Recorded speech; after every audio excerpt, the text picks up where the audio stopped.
guys, for today's video, magkaon taog fresh yogurt guys. Fresh yogurt, low fat. Yan, kaon tag kuan yogurt guys kay ugan na.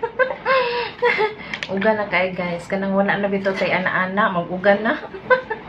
Hindi na magbasa ang ato guys. Nang saon na lang gay wala mo ana.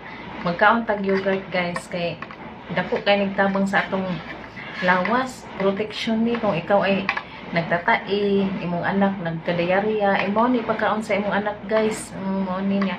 Maiwas po ni pag-iwas po ni sa mga osteoporosis. Kung kuan kanang nakay cancer, colon o makaiwas ka ani mukaon ka ani guys. Yan, protection ni guys. Daming ano ni guys, benefits. Yan, kain ta ni yogurt guys.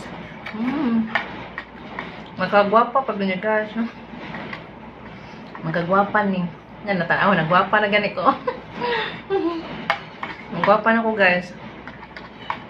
Yan, kain ka nito guys para yung sakit imong kuto-kuto, imong tiyan, kaon ka ani protection ni guys, panglaban ni. Daghan kay benefits aning yogurt guys. Yan, parang to guys. Thank you for watching.